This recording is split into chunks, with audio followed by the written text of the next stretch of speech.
సాధ్యమవుతుందా మీరు అంటున్నారు. ప్రజలకు వెల్ఫేర్ యాక్టివిటీ కానీ రైతాంగానికి సాయం కానీ మేము హర్షిస్తాం, తప్పు కాదు. కానీ చూసే చెప్తున్నావా, అర్థం చేసి చెప్తున్నావా, అనుభవంతో చెప్తున్నావా, ఓట్ల కోసం చెప్తున్నావా, మోసం చేస్తావా అని చెప్పి అన్నాడు. అడిగిన నేను. కానీ ఆనాడు పెద్దగా దాని మీద పట్టించుకోలే. ఎందుకంటే ఆనాడు మూడంతా కూడా కేసీఆర్ని ఓడగొట్టాలి, ప్రత్యామ్నాయం వీళ్ళే ఉండాలని చెప్పి ఇలా కోటేయాలని చెప్పి నిర్ణయించుకున్నారు. కాబట్టి రైతు పాలసీ, యువ పాలసీ, విద్యార్థి పాలసీ, నిరుద్యోగ యువత పాలసీ, ఇట్లా ఒక్కొక్క జిల్లాలో ఒక్కొక్క బహిరంగ సభలో రాహుల్ గాంధీ గారి చేత ఒకటి, ప్రియాంక గాంధీ గారి చేత ఒకటి, వాళ్ళ దేశ అధ్యక్షుల చేత ఒకటి, ఇట్లా అనేక ఇచ్చింది, హామీలు ఇచ్చింది. అందులో ఒక హామీ రైతాంగానికి 2 లక్షల రూపాయలు రుణమాఫీ, అన్కండిషనల్, ఏ కండిషన్ లేదు. ఇవాళ ఏ 6 పేజీల నిబంధనలు అయితే ఇవాళ ప్రకటించారో, రైతు రుణమాఫీకి 6 పేజీల నియమ నిబంధనలు అని చెప్పి ప్రకటించారో, ఈ నియమ నిబంధనలే రైతుకు ఉరితాళ్ళు. ఈ నియమ నిబంధనలే రైతాంగాన్ని మరోసారి వంచడం, మోసం చేయడం తప్ప ఇంకోటి కాదు. ఇవన్నీ చదవాలంటే ఒక అర్ధగంట, గంట అయినా కూడా ఇవాళ కూడా ఉంటుంది. రేవంత్ రెడ్డి గారికి స్పష్టమైన అవగాహన ఉన్నది. రేవంత్ రెడ్డి గారు ఒక సందర్భంలో ఉందా అది కిషోర్ గారు అంటే ఆయన ఏమంటాడంటే,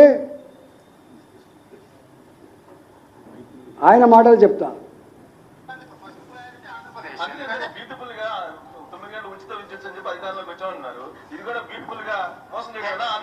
నేనేమంటున్నా అంటే ఆంధ్ర తెలంగాణ కాదు, మొత్తం భారతదేశంలో ప్రజలు మమ్మల్ని రాజకీయ నాయకులు మోసం చేయాలని కోరుకుంటున్నారు. ప్రజలు మేము నిజం చెప్తే వాళ్ళు నమ్మడం కాదు, ఇష్టం ఉండదు వాళ్ళకు. నమ్మకపోవడం వేరు. నేను నిజం చెప్పిననుకో, ఇది ఫ్యాక్ట్ అని చెప్పిననుకో, రేవంత్ రెడ్డి మంచోడు కదా, ఆయనకి ఇష్టం లేదు, ఆయన కాదు కాబట్టి ఆయన అదే చెప్తారు. అంటే భారత ప్రజానికం గురించి, తెలంగాణ ప్రజానికం గురించి రేవంత్ రెడ్డి గారు మాట్లాడిన మాట మీరు విన్నారు. ఏమంటాడు ఆయన? రాజకీయ పార్టీలు, రాజకీయ నాయకులు ప్రజల్ని మోసం చేయాలని చెప్పి ఎదురు చూస్తారట. అంటే ఎంత అవమానకరం ఇది. బాధ అంత ఏంటంటే, అసలు ప్రజలకు మరి మాటలు గుర్తున్నాయా లేవా? భారత ప్రజానికం కానీ, తెలంగాణ ప్రజానికం కానీ, రాజకీయ నాయకులు, రాజకీయ పార్టీలు మోసం చేయాలనే చూస్తారు, మోసం చేసే నాయకులనే నమ్ముతారు అని. ఇక రేవంత్ రెడ్డి గారు 420 రకాల పనులు ఏం చెప్తున్నారు మనకన్నా ఉండాలి కొంచెం. ఆయన స్పష్టమైనటువంటి అవగాహన ఉన్నది ప్రజల పట్ల, ప్రజల సైకాలజీ పట్ల, ప్రజల యొక్క ఆలోచన పట్ల ఇంత ఉంది. తెలంగాణ ప్రజలారా, రేవంత్ రెడ్డి గారు మాట్లాడిన మాట మరోసారి అవలోకనం చేసుకోండి. నాకు తెలుసు ఇవాళ ప్రభుత్వంలో ఉన్ననాడు ఇలాంటి వాళ్లకు వ్యతిరేకంగా నోరు విప్పి మాట్లాడగలిగేటువంటి సాహసం చేయకపోవచ్చు. దబాయింపులకు లేదా అవమానాలకు లేదా హరాస్మెంట్కి గురైతున్న భావన ఉండొచ్చు. కానీ నాకు తెలిసిన తెలంగాణ ప్రజలు, నాకు తెలిసిన భారత ప్రజలు ఇవాళ ఆకలినైనా భరిస్తారు కానీ అవమానాన్ని మాత్రం భరించలేరు. ధర్మం తాత్కాలికంగా ఓడికు ఇవాళ మాట ఇచ్చి తప్పిన వాళ్ళకి ఎక్కడ కూడా తాత్కాలికంగా సపోర్ట్ చేయవచ్చు, కానీ అంతిమంగా పెడతారు. ఇవాళ 2023 ఎన్నికలలో నేను ఎన్ని ఫ్లైఓవర్లు కట్టినా, ఎన్ని కిలోమీటర్ రోడ్డు వేసినా, నేను రైతు బంద్ ఇచ్చినా, ఈ పథకం పెట్టినా, ఇన్ని చెప్పినా చెప్పే మాటకు చేసే పనికి పొంతన లేదని చెప్పి భావించింది. కాబట్టి విశ్వసనీయత లేని ప్రభుత్వం, విశ్వసనీయత లేని నాయకుడు అని చెప్పి బొందబెట్టి తీసుకొచ్చి ఇవాళ ఒక్క మాట చెప్పాలంటే ఒక్క రైతాంగం కాదు, తెలంగాణ ఉంటుండే అన్ని వర్గాల ప్రజలు కూడా ఇవాళ మాట్లాడుకున్న మాట ఏంటంటే మోసగించబడ్డం మరోసారి, దగా చేయబడ్డం మరోసారి.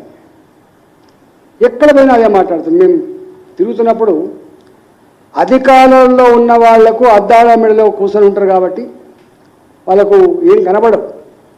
ఆహా ఓహో అని చెప్పి పోడేవాళ్ళు వస్తేనే ఇష్టపడతారు తప్ప ముక్కు మీద అయ్యో నువ్వు ఈ మాట అంటివి ఇది అమలు చేస్తలేవు, అయ్యో ఈ కరెంటు మనం వచ్చినాక రావట్లేదు, ఈ మోటార్లు కాలిపోతున్నాయి, ట్రాన్స్ఫార్మర్ల కాలిపోతున్నాయి, పంటలు ఎండిపోతున్నాయి అని చెప్పి ఎవరైనా మాట్లాడింది అనుకోండి, నీకు ఎక్కడ తెలిసిందా, నువ్వు ఎక్కడ చూసినావా అని చెప్పి ఎదురుదాడి చేసే ప్రమాదం ఉంటుంది. కాబట్టి అంటే ఇవాళ రేవంత్ రెడ్డి ప్రభుత్వం కూడా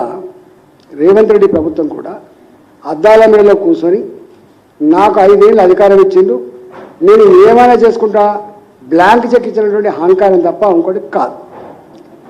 నేను ఒకటి స్టేట్గా అడుగుతున్నా, తెల్ల రేషన్ కార్డు ప్రామాణికం అంటున్నాను. తెల్ల రేషన్ కార్డుకి ఎవరికి వస్తుందో చదువుకున్నాడా ఎప్పుడైనా? రేవంత్ రెడ్డి గారు చదువుకున్నావాను. 3.5 ఎకరాల తరి పొలం, 7 ఎకరాల కుష్కి పొలం, ఇది ఉన్న వాళ్ళకు మాత్రమే తెల్ల రేషన్ కార్డు వస్తుంది. 3.5 ఎకరాల పొలం కంటే ఎక్కువ పొలం ఉన్న వాళ్ళకు రేషన్ కార్డు రాదు. 7 ఎకరాల పైబడి భూమి ఉంటే రాదు. రెండవది 10 ఏళ్ళు అవుతుంది. మేము మన మంత్రిగా ఉన్నప్పుడు మా ముఖ్యమంత్రి గారు చెప్పినామన్నాడు, తెల్ల రేషన్ కార్డు ఇవ్వక 10 ఏళ్ళు అవుతుంది. మరి 10 ఏళ్ళ నుంచి తెల్ల రేషన్ కార్డు లేని నువ్వే చెప్పినావు. మీరు ప్రభుత్వం రాగానే రేషన్ కార్డుల కోసం దరఖాస్తు తీసుకొని ఇప్పటిదాకా ఇవ్వలేదు. రేషన్ కార్డు ప్రింట్ చేసేయడానికి ఈ హైటెక్ యుగంలో 7 నెలలు పడుతుంది, ఇవ్వలేదు. అంటే రేషన్ కార్డు